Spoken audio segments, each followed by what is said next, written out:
I was making great money. I was single. I was 50, 60 pounds overweight. I was going out every weekend and I was miserable. If you're the teammate who wants to do your best, but you want everybody else to do just good enough that they're not better than you, then you actually don't want the team to win. A great leader says, go change the world. And a poor leader says, I'm going to stop pouring into you because I want you to stop growing. Before we jump into this episode, I'd love to invite you to be a part of the community where you can listen to more content to help you be a smarter, stronger, and better equipped, successful leader. All you have to do is hit that subscribe button. I would love and appreciate your support. It's amazing to me to watch the community grow and read all of your comments each and every week. I can't wait to go on the journey with you. Thank you so much, and it means the world to me.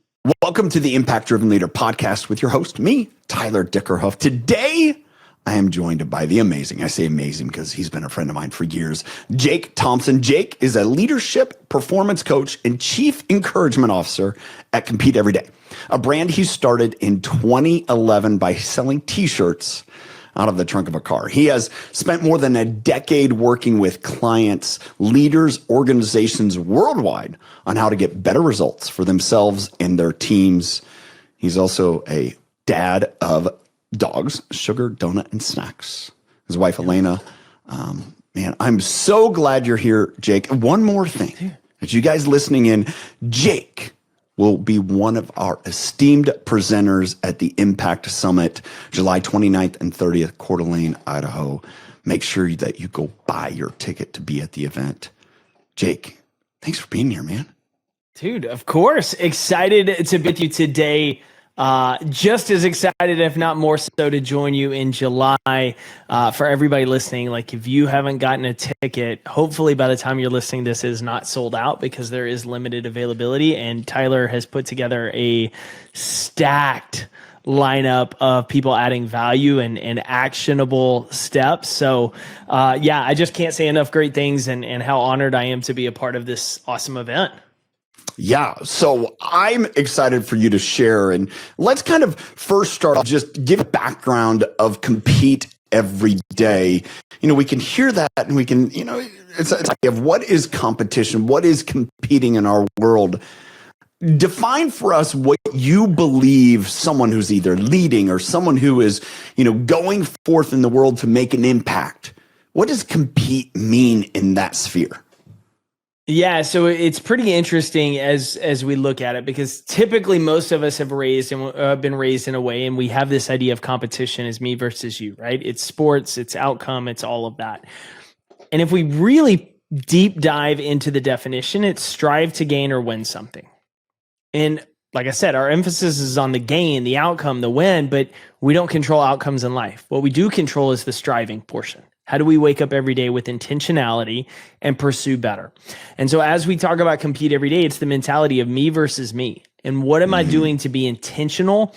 More than anything, as I say, to go against or battle your defaults. Because for us, our defaults are, it's the snooze button. It's avoiding the tough conversations. It's not investing in yourself. It's trying to blend into the crowds, even though we want outcomes different than the crowd. Like the default is never going to take us to a place that we desire. And so competing every day for me is turning our default into our desired behavior, and with repetition and with choice over time. And so, yeah, it started selling t-shirts. What had happened more than anything is I was a marketing consultant living in Dallas. I was making great money. I was single. I was 50, 60 pounds overweight. I was going out every weekend and I was miserable. I had superficial relationships. I thought, you know, I'd walked away from what I thought was a dream career. I was just doing this consulting thing to pay bills. And I was searching for identity and purpose, a lot of it, because I was making a lot of money, but was not fulfilled with that work. And what I tell people is I built a beautiful sandcastle that I knew when the tide came and my time was up, there was no evidence I'd ever been on this earth. There was no evidence that dash had mattered other than what's on a tombstone. And I really wanted to make an impact. And so I started changing myself first. I started going to the gym, trying to rebuild my athletic mentality in physical sense. Started applying the same thing to work of how do I deliver a better project this time, despite being paid the same thing? How do I do a better job closing this deal? How do I do a better job in how I show up? And as time progressed, I started toying more and more with this message of intentional improvement every day, until the idea of competing every day came out of it. And really, honestly, I joined a CrossFit gym around 2010. I'd been working out. I joined CrossFit, and that was the first time in my life where I was competing with other people, but my sole focus was me versus me. Growing up playing sports in Texas, like football was my love. I was never the biggest athlete, so I was always the smaller guy that had to outwork you and outsmart you. And that just became my identity. I'm going to outwork you and outsmart you. But the problem with that is all of my sights were set on who was my teammate that I had to be better than. Like I could accept, okay, the guy older than me is going to be the starter, so I don't have to beat him. I got to beat the guys my age and the guy younger. And now in life, there's other people in the gym I'm pushing, but I'm not getting my self-worth off of, did I beat them? I'm getting my self-worth off, did I improve my score from last time? Did I get better? And so this idea of competing every day really started to resonate, and friends were like, that's you. And after 6 to 8 months of trying stuff that didn't work, I really just started selling shirts, thinking this is a cool way to encourage people. It's like, I'll get people in the gym, maybe other fitness people, of like, what are you doing to lock in on yourself? And had no idea in May of 2011 what I was getting into when I started this journey and what we do today. But that's really it. That's what we started with, is just trying to help people. And as I say, the chief encouragement officer, right? You got to have courage to compete, because you're probably going to lose. And you know this as a sports fan, because our favorite teams never go undefeated. And so how do we put ourselves out there, even though there's a chance of failure, and show up to do better? Okay, so I want to take that. I mean, you talk a lot about competition, your journey, and the first thing is, what psychological traits distinguish a good leader from a great one against that backdrop? Yeah, I think the biggest one is more of an abundance versus a scarcity mindset. I think that's a big one, because you're not threatened by other people's success. You want to see other people do well. And I think about that from a team perspective. So if we think sports again, if you're the teammate who wants to do your best, but you want everybody else to do just good enough that they're not better than you, then you actually don't want the team to win. You care more about yourself and your selfish pursuits than the team winning. But when you say, I want to do my best and I want everybody else on my team to do the best, and if that means there's a teammate who's better than me, then what it's going to do is be the best outcome for the team, and it's going to force me to raise my game to be a better player if I want to keep up or if I want to play. And that's ultimately leadership, right? Because leadership is not about putting ourselves first, but about putting others first and developing them and wanting to see them succeed. We do the work to be our best, so we give them the best version of ourselves, but at the end of the day, it's about others. And so that is the first piece of that. The second one that I think ties in really well is the understanding of competition versus unhealthy comparison, right? Because competition with yourself allows you to say, what am I doing that's in my control? Ties into the abundance mindset to say, Tyler is crushing it right now in coaching and speaking. I could be envious of him.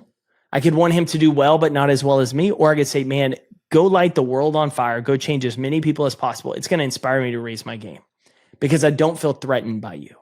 And that's where that idea comes in, that you can truly lead. Because what happens is a lot of people get into leadership. They start as a manager and they want to be a leader, and they start to do the things to where I'm going to help my people get better.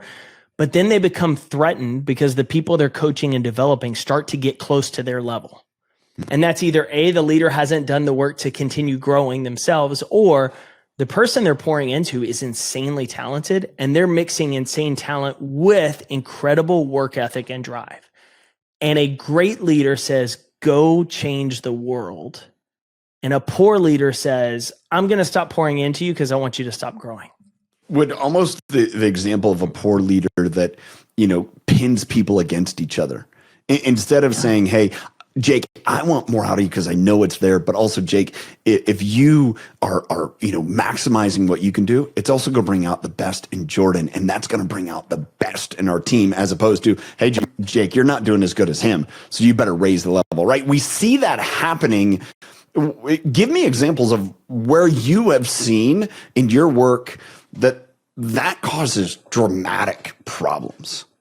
Yeah, what happens is you start to have a culture that's not focused on delivering for the client or the highest quality of service. And you start to have everybody pitted against each other, which means you're not going to collaborate. If I feel like it's me versus you and we're always fighting, I don't want to see you succeed.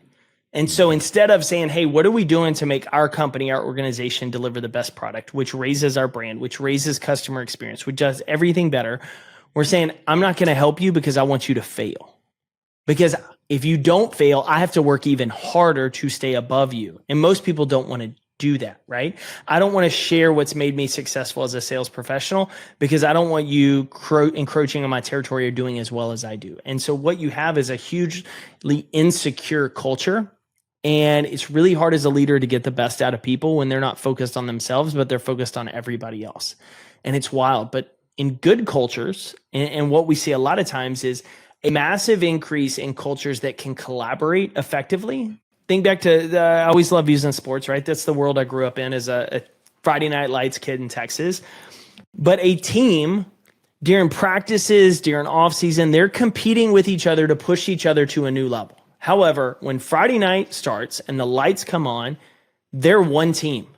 It's not about me versus you. It's about how do we do the best to take on the opponent on the other side of the line of scrimmage. And companies fail to see that because when they're always competing with each other, they're never thinking about how do we collaborate to compete in the market more effectively. And everybody loses in that sense because the clients get less than your best. Your brand starts to diminish and goes down from there. But when you start to improve how you show up, it's really a better outcome for everybody. And one of the best examples of this that I absolutely love is the research around high performance and low performance in terms of work atmospheres, right? We've seen that if you put someone near a high performer, like a 25-foot radius, like put them in a desk near them, they naturally perform better because the people around them are playing at a higher standard than they are, and it's forcing them to raise their game. Just the same, we know negative, toxic people can kill an environment. They can cost an employee and another employee multiple percentage points in terms of productivity because they bring a drain on it. And so when you have multiple toxic attitudes throughout a culture, because everybody's feuding about each other, we're playing scarcity mindset, we're hiding, everybody loses. But when everybody has the abundance mindset, you continually pour into people of here's your targets, here's your goals, here's where I want to stretch you. Everybody starts to win because each person starts stretching themselves to what they're capable of. And that's really hard because we know every organization is only going to have 20 to 25% high performers. But if you can take that middle chunk of a team and just elevate them a little bit, the impact is profound. So why do you think leaders get stuck into this situation of pitting people or, as you described, not doing things to enhance that environment of collaboration? Is it they don't know better, their own insecurities, or is there something more to it? I think it's all of the above, right? I think, one, we have a horrible culture in the US when it comes to leadership and maybe more globally, but although most of my work is kind of US in terms of full teams. But we have the habit of you behave the same way you were trained to. And more often than not, it wasn't that you were trained to, it's you behave in the same way you saw modeled. So my wife is a perfect example. When she got into leadership, her manager was good human, terrible manager.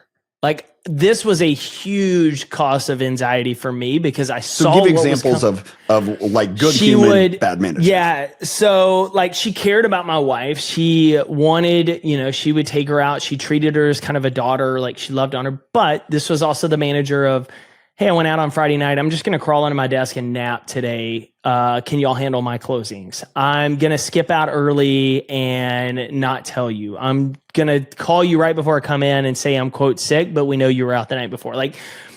And you couple all of those pieces because it was like, it's what I want you to do is different than what I want me to do. Mm-hmm. She never invested in training my wife or other people on the team how to manage. She was just do the work, not learn how to manage. And what happened is my wife got to this position, management position, and she didn't know how to lead because she'd never had to. And initially that was fine because they were so busy in the real estate side. But when it slowed, it was this huge call. And for my wife, she felt like she was the failure, when in reality, after we had the discussion, she saw I wasn't trained. And I said, no, like, this is why I had a really big issue with your manager, is because you saw her behavior and thought, oh, this is okay for a manager to do, or I want to do the complete opposite of that. I don't know what I want to do. I just don't want to be like that. And that's where most of our organizations go, because you ask them, yeah, leadership development, training our people is incredibly important. How much do you do of it? Well, we don't. How much do you invest in it? Well, on average, it shows about $4,500 a year is invested by companies in leadership development, or it's only done at the very top or at the very bottom. So middle management gets left out, frontline gets left out, in some cases, executives. And when you have that happen, you just have a culture of, here's what I saw. Either I'm going to do the same thing they saw because that's what they did, or I'm going to do the complete opposite. And there's no actual skill development of it. The other piece of that, because there's no skill development, because we haven't emphasized the importance of, if you're someone who can manage and coach people effectively, there's always a place for you, because that is a rare skill set that's needed in every organization. What we don't do is communicate that. And so people feel threatened by helping other people climb, because eventually they're going to take my spot. Versus seeing, like, if you're good at cycling and developing people, like, you're always going to have a role here. And so we don't communicate that very well, because we don't have programs, because we don't work with people to develop those programs. We just think, well, it's worked this way for 5 to 10 years. We're just going to keep it going, without realizing, more than anything, today, as much as the world has changed, technology, hybrid work remote, people have way more career options than they ever have. And what we see is most people, roughly almost 3/4 of people, leave their jobs due to their manager. Not the job, not the company, not the values, not the Friday pizza day perks. It's the person they report to, because they feel, I'm not appreciated, I don't get feedback, and I don't see room for growth. When you see that, those are very correctable problems that the right leader would be doing incredibly. And so if losing an employee costs you 20 to 25% of their annual salary to recruit, onboard, hire another one, you're better off saying, where can I invest money to cut down our turnover, to increase our retention by developing people internally to do better. And more than anything, as you and I have talked about, the better people we help build, the better work they're going to do.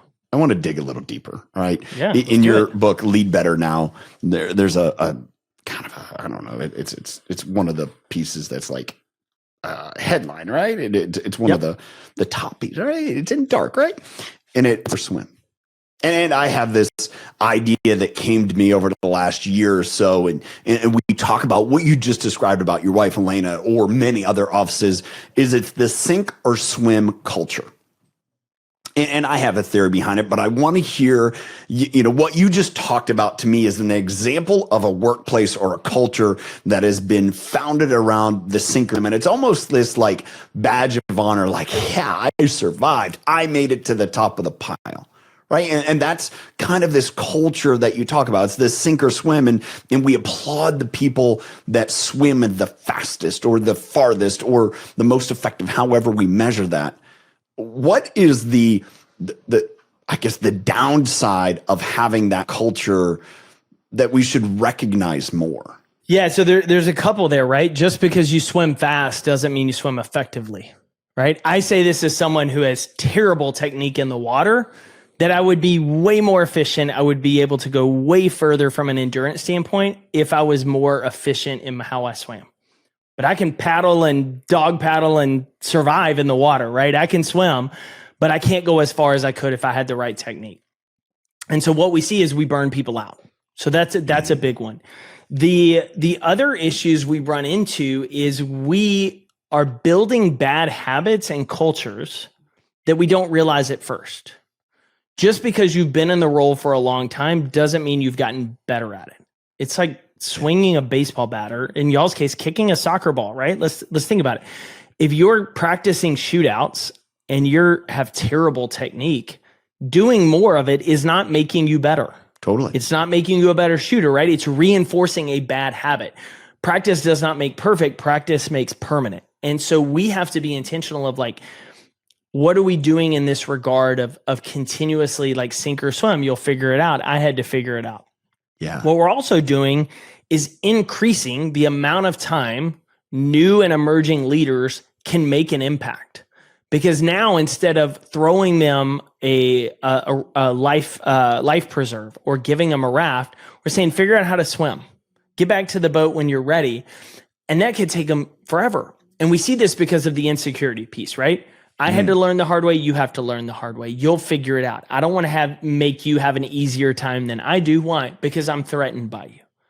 And we think of that versus this idea of how do I help speed up your path of success? Because the better you do, the better it helps the organization. The better the organization does, the better we all win. And that's kind of the hardest thing in our culture, I believe, especially to embrace for a few reasons. We're so, and maybe even human nature, right? We're so egotistical and focused on ourselves. We're so likely to fall into this victim versus victor mindset to where it's everyone else's fault. It's always out to get us versus like, what am I doing to improve myself and take ownership of it? And if I can find my worth and value in how I do to maximize what I'm capable of, then I'm not worried about everything else. Then I'm going to be able to cheer people on, and then I'm going to be able to develop people. And so those are the big pieces that we tend to see. And what you see most often is it's the same thing in companies. If a company survives because they have a great product or a great service, they eventually go down when the culture dies. And I've seen it in multiple venues because the culture will eventually eat itself. And especially when you have poor leadership, and especially even probably faster today than 2 decades ago because we have more opportunities and options of where to work.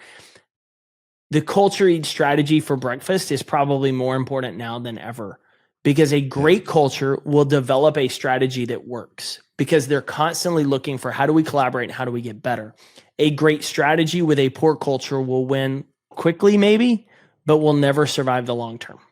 You taking this on this swim versus, sink versus swim. What I realize is that when we have those cultures, sink versus swim, the problem is too many people drown, right? It's, we may have 60% of managers fail in the first year and a half. Because I didn't learn. So it's all like, you got to figure it out on your own. That's how I did, instead of, hey, let me guide you, coach you, and help develop you to be the best swimmer you can be, instead of like, well, I never got it, so you're not going to get it. And it's like, oh, that's just the way it is. And people drown. People leave. People just get damaged by that experience. And yet we applaud the people that dog paddle to the finish line because they're like, oh, they survived. They figured out how to do it. This is the other piece of that I realized that you alluded to there is when we have this sink or swim culture. So often people have no idea how they learn to swim or swim. They can't duplicate in teams. So when you come into that managerial role, kind of like your wife, Elena, right? She gets in that role and she's like, I have no idea how I got here. I just performed. I just swam, instead of, oh, well, I had someone teach me how to swim and I figured it out. And we don't applaud the people that were bad swimmers that, became proficient. We applaud the people that found out how to do it the quickest. That's where I believe is we take this idea of be a better swim coach. Don't swim faster, just be a better swim coach. And how can we have organizations that are focused on being swim coaches rather than stuck in that sink or swim? And I think getting back to what you said earlier, that's where we've struggled as a society, American society predominantly, because we've lost the apprenticeship nature. We've just kind of thrown everyone in and said, well, they'll figure it out. And if they figure it out, that's easier for us because those are the people that really want it. Yeah, there's something to that as well that I think is one of the reasons we have that culture, and it continues to permeate throughout a lot of our teams. When I think about it, I think about a parent, right? A parent that loves the child. You being a dad, it's a great example. You want your kids to work through challenges, right? They've got to learn how to face adversities and tough situations, but you want them to have a better life and future than you had. Every generation is trying to create a better experience for the next generation. Now, we know that's gotten way off track by a ton of society because we've removed challenges and obstacles from people. But the parents that truly love the kids want to see them struggle, but want to teach them and want them to have a better tomorrow. When we get into corporate, we don't want the next generation of managers and leaders to have a better experience in tomorrow because we're worried about our ego. And the bigger piece is we don't know them. We don't know our coworkers. People listening, you may have people you've worked with for a year, 5 years, 10 years, and you couldn't tell us what their kid's name is, what their dog's name is, what they like to do outside of work, where they go, and we don't know them. And if you don't know somebody, it's way easier to be detached. But when you invest in getting to know the person and you understand where there's some similarities, regardless of whether there's 3 or 4 decades worth of age difference, you start to view the relationship a little bit differently. And it's really hard to dislike or see someone drown that you know. And that's a big piece. It's why in society today, we have such generalized hate for the other political party, regardless of where you sit on the fence. We hate the other side. They're crazy. However, if you sat down and had a cup of coffee with that person, there's never that face-to-face generalization most often. Rare instances. But for the most part, I laugh. My best friend and I, like, we laugh because we are opposite ends of the political spectrum. He is literally the closest thing I have to a brother. But he laughs about my side, a side-ish, and I laugh about his side-ish. And we make jokes about it of, man, I can't believe you guys did this. What an idiot. But then with him, I'm like, you're not an idiot. Like, I love you to death. I know your brain. It's because why? We have a relationship. We've personalized it. We've made it intimate. And I think that's a sense that most of us miss in leadership is unless we start with the knowing the person, we don't mind if they drown in the role because they threaten us. But when we know the person, then it shifts more into that mentor parent role where you're like, I want to see you swim. And I'm going to take a lot of pride when you swim quicker and more efficient than I do, because I know I had a hand in helping you. And I love to see that.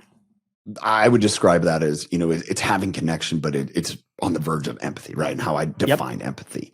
How do you compete and yet be empathetic? How can you compete and yet, I want the best for you? How can you compete and yet want to strive for that connection? So I see them aligned. I see them aligned. Here's why. Because I think about my teammates. And I think about the guys I played with, guys I play hoops with.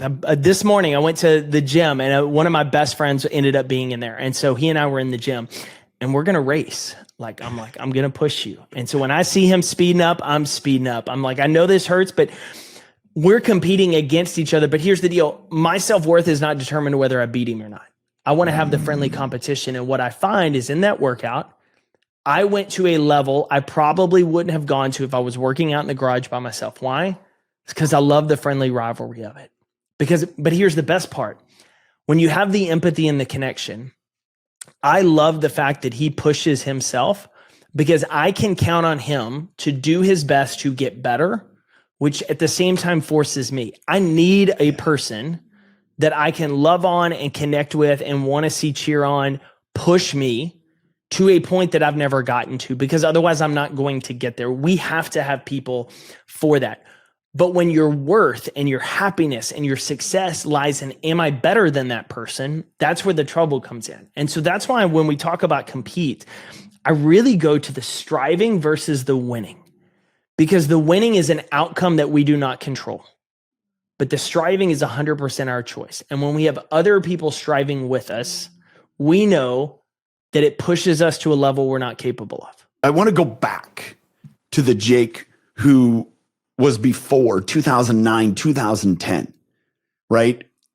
Describe again what situation you were in before there was a catalyst moment that you decided to change.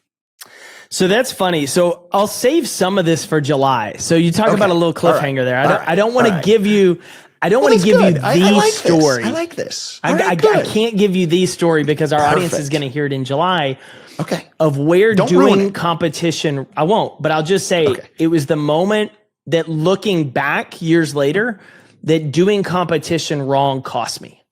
And it carried with me regret and shame and embarrassment and forced me down from where I had an opportunity.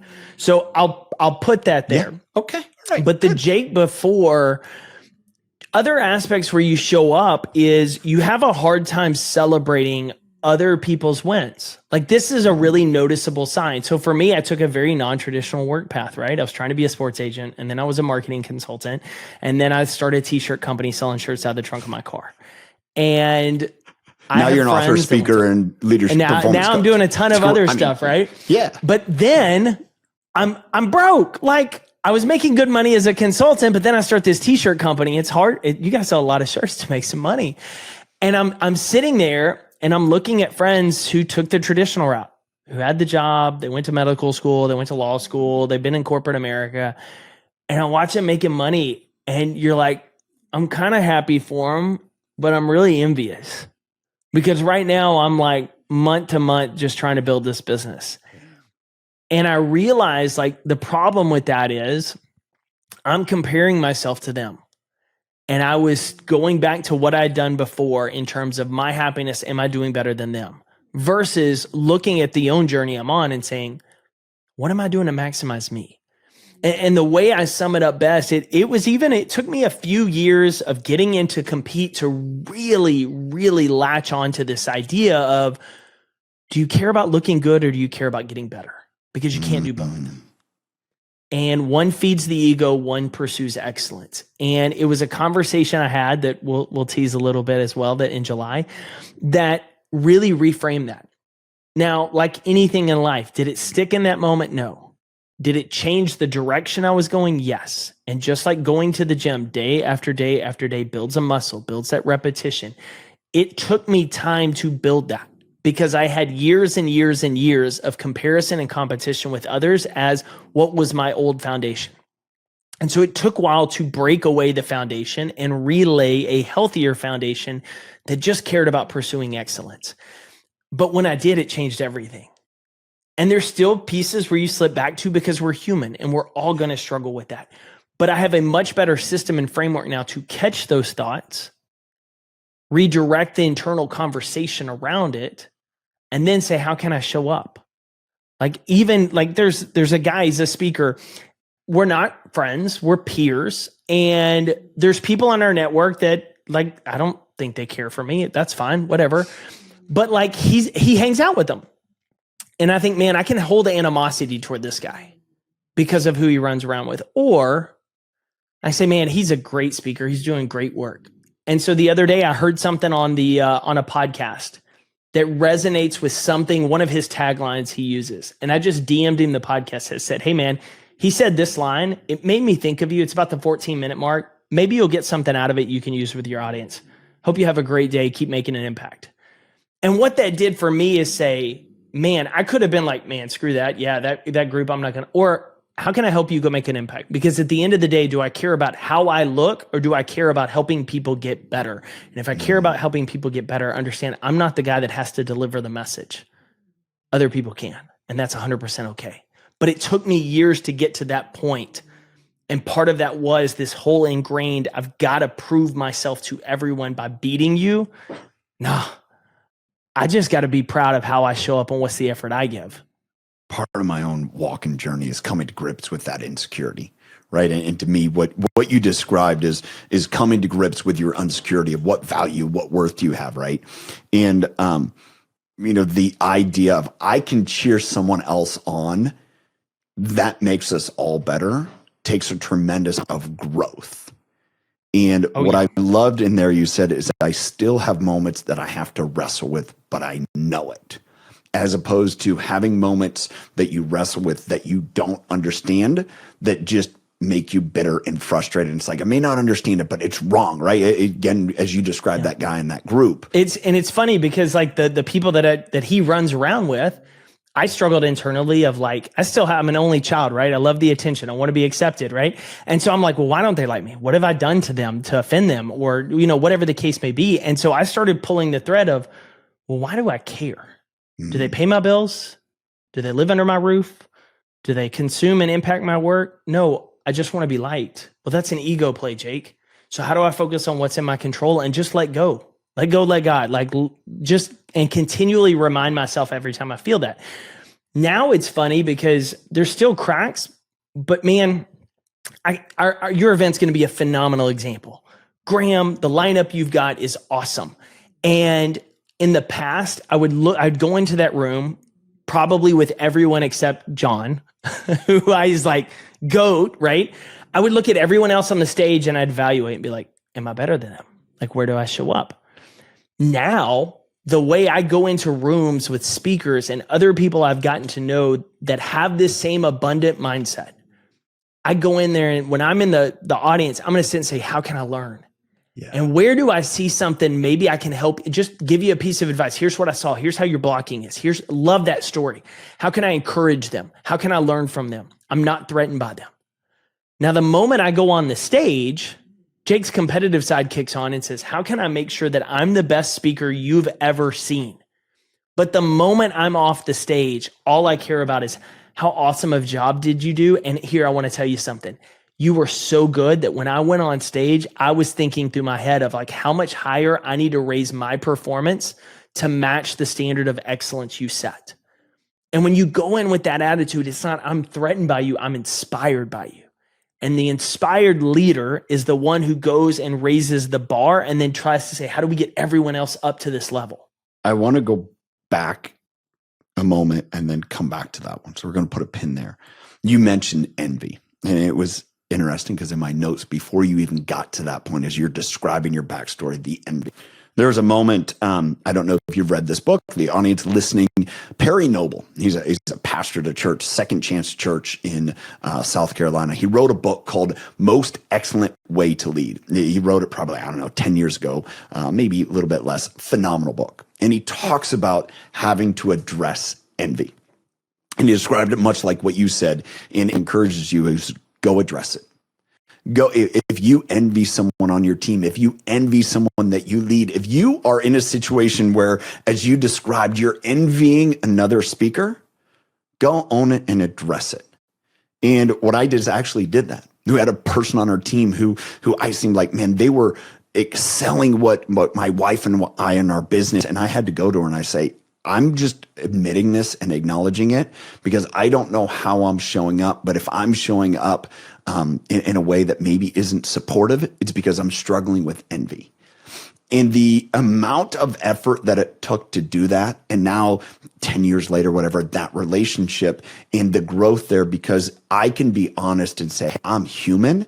I want the best for you, but I was struggling with that at some point. To me, that was a major step to grow and deal with my insecurities and identify my insecurities. And to me, that was kind of very evident in your description, how you had to work through envy to get to a place what you just described, to be able to, I still want to do the best I can do, but I can do that and support others because they're not making less of me.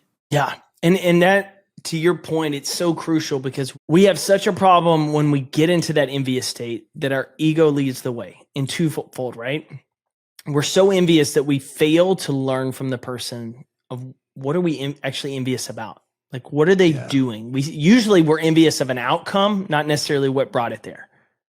We're envious of one little piece versus the whole thing. The thing I used yesterday is how many of us as kids growing up shooting hoops in the driveway were like, I want to be Michael Jordan. Like, I want to be Jordan. And we wanted to be Jordan because we wanted to be in the United Center, game on the line, hitting the shot, most famous athlete in the world. As we're older, would you want to be Jordan when it comes to the relationships you have now with your family versus his? Because you can't just have the one piece. You can't just be the Kobe Bryant for the Lakers and not deal with everything else. Like, there's a cost in that level of greatness. Yep. And so when we envy people, we typically envy the outcome, which means we close off our mind to learning what they did to get there or learning how we can take something from it. And that stunts our own growth. And so when we live in this constant state of envy, not only do we show up differently, but we become more closed off to our own growth. And what I see a lot of times from people is then we fall into the trap of becoming the victim and the excuse maker. Because we just say, oh, it must be nice to be so-and-so. You were a celebrity and then you became a coach or a speaker. You have millions and millions of dollars to fund your business versus starting selling t-shirts out of the trunk of your car. Like, you can create all of the excuses to become the victim versus when you move past that, when you focus in on excellence and what am I doing to improve, you say, this is what they do really well. They had a very different platform in beginning. I can't touch that. But what are they doing I can learn from? And how am I using what's in my control to get better? And that's the game changer because it moves ego to the side and says, how do we improve? And the better you become, the better you bring. That's probably a big step that leaders as we go through this, the competition to the empathy, the connection. We talk about sinkers. We talk about this last little segment of envy. That, to me, that's the biggest step leaders need to take. And it's often the hardest, because going back to what you said earlier, are we devoting time to that? Are we spending time to develop the person? Or are we worried about, hey, go learn these sales scripts, to your wife, the extent of, in the real industry, hey, go learn the technical trade, as opposed to, man, go learn how to be better with people, because that will help you in all of your business, right? That's what I think you find, and what you get, the opportunity you get to go speak to organizations is focusing on that, right? Yeah. And to your point, the coaching that you do that really dives into it as well. I had a conversation yesterday with a sales coach, and we were on her podcast chatting, and she laughs because the same thing. We laugh that everybody wants to talk technical. How are we answering the phones? Like, how are we working the process? And she's like, well, what's your morning routine? Well, I get coffee and I answer emails and then I go. That's not setting you up for success. No. We don't want to talk about that. We don't want to talk about setting the intentions and all. We want to talk about sales strategies. And it's why, like, the work we do on ourselves is the most important. It's the hardest. It's the most challenging, but it's the most rewarding. Easy doesn't make you proud, which is why, as a leader, you have to take on this opportunity. You have to take on this challenge. Otherwise, you just become a manager like everyone else. You manage tasks, you never develop people. But leadership is developing people. And so in order to do that, you have to develop yourself first, because otherwise it's hollow words. And so it's not it's not an overnight fix. I'm working on it every day, as I know you are as well, because we're always going to be imperfect. There's only one perfect person that ever walked this earth, and I will never be him, right? But I can strive to be like him. And that means owning the faults and continuing working to grow. And so I think that's the biggest challenge for leaders. And I think that's probably what stops most of us, right? You get down to the insecurities and the fears and everything else. They show up as a lack of developing ourselves. Because, similar as we'll talk about in July, I was afraid of failing too. Because if your whole self-worth is in having to have all the answers, and I've got to be the perfect leader, and I've got to do this, and if I fail, everyone's going to make fun of me. They're going to look at me. They're going to point fingers, and my identity is going to be shot. Well, I would rather avoid that pain. And so I'm just going to play the easy card. I'm going to do the default, versus seeing yourself as a leader to constantly be curious and a work in progress. Playing off the Ted Lasso sign of be curious, not judgmental, but really embracing this idea of work in progress. And that's become part of my identity that I have hammered into myself over and over again. Because when you're a work in progress, you don't expect yourself to be perfect. You give yourself grace when you fall short. When you're a work in progress, you understand my best is yet to come. So even if I fumble through this coaching conversation with an employee and a team member that I'm trying to help develop, and I don't say the right thing, if I believe I'm a work in progress, it means I got a rep and I can get better next time, because now I've done something to learn off of. And it changes how you show up, because you truly are on this path of what am I doing to improve versus I have to have arrived to make an impact or be a leader. And that's where ego takes over. And that's where it gets us into the most trouble. Do you think it's important for leaders to communicate and express that? Like 1000%. That idea of rep, like, how does someone do that? Like, give me an example, right? Vulnerability, right? Brene Brown, a massive platform on this, but it's something is not, you don't have to cut yourself open and say, let me tell you about my divorce and how, you don't have to go like all into the weeds, but what you can say is, hey, when I was in your spot, here's something silly that I did. I made this mistake. I told some students this, some new keynote speakers, or some new speakers and aspiring, I said, hey, here's a fun fact. My first year speaking, I was going to the talk. I get there, I'm killing time on social media before my talk. I have like a couple hours. I see a cool meme. It's a UCLA basketball player, has their head down, teammate picks their head up, says, hey, you need friends like this in your life. I don't pay enough attention to the meme. I use it on stage. I mentioned that it's the UCLA women's basketball team. Oh. One of the audience members goes, hey, bro, it's the men's team. Middle of the audience. Bomb that one. I said, you're right. I made that mistake. I guess I should have prepared better next time. Do we take the same? And then I was like, hey, do we take the same attitude going into a game? I was like, I got to build off this.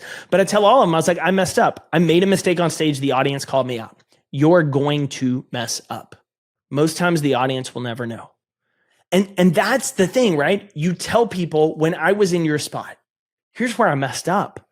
Because as we grow in our career, we all are guilty of this. If someone is a position higher than you, or we see that they maybe make more money, or they have bigger social media, we assume they have more things figured out than we do because of that.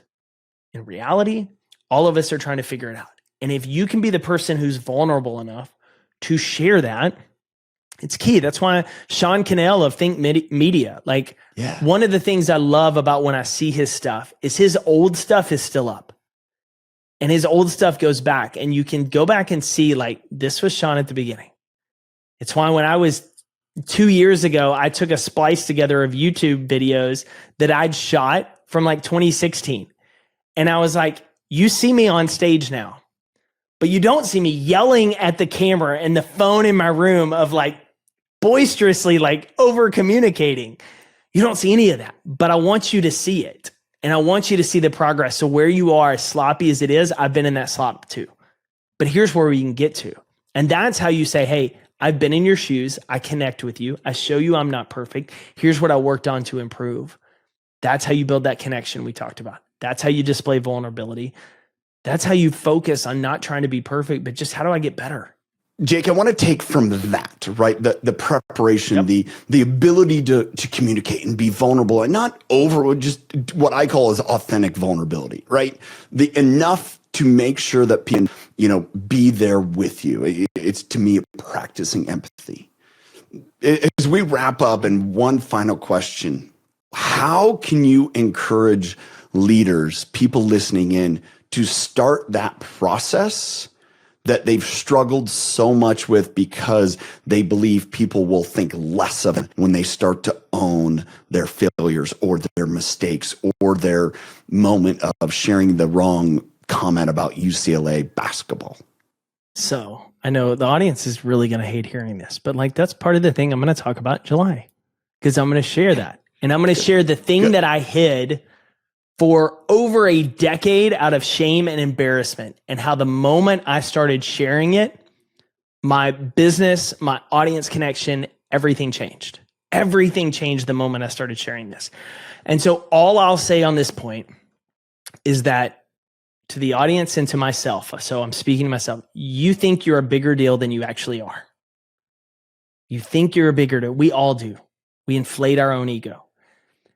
And what people want to realize, and what we have to realize, is people aren't changed by perfect.